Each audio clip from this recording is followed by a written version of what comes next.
Hi, I'm Dr. Steve Zemanek, and our question this time is from St. Louis, Missouri. He asks, 1 Corinthians says that a woman should be silent in the church. What do you think about this?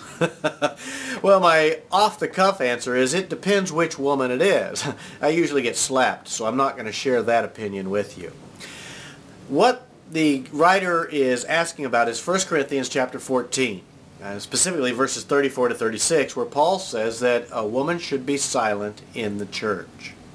Many in America have taken this as the entire Word of God. Nothing else matters, and therefore exclude women from any active role in leadership positions within the church. No preaching, no moving in the gifts of the Spirit in public, none of those things. Only men are allowed to do that.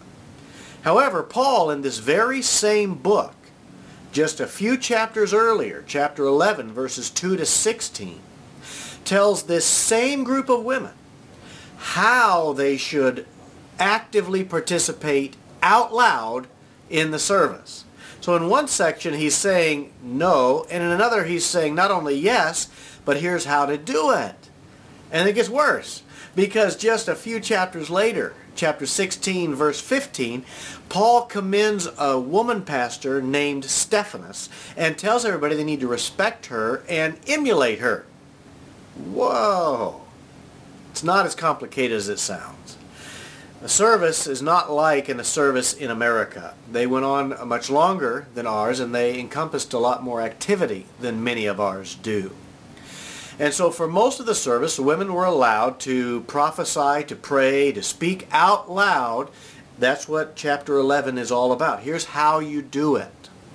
And then chapter 14, we see the part of the service where the women are on one side of the church, the men are on the other, and the teaching is done in the formal language which the majority, if not all, the women were unaware of, didn't know how to speak. And so they would talk amongst each other and get louder and louder and louder, and the individuals had to say quiet, and they would start over through this whole process. In fact, it still takes place in many places around the world today where the service is given in a formal language and one half of the group doesn't understand it.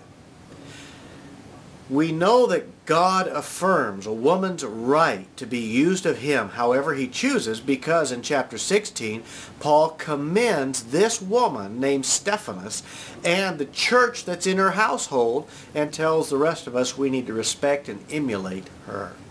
So yes, there is a time when we are not being entertained that we do need to be quiet so that others can learn. However, a woman does not have to be silent all the time in church. God has a place for all of us. Well, those are my thoughts. And remember, because of Jesus, life is good today.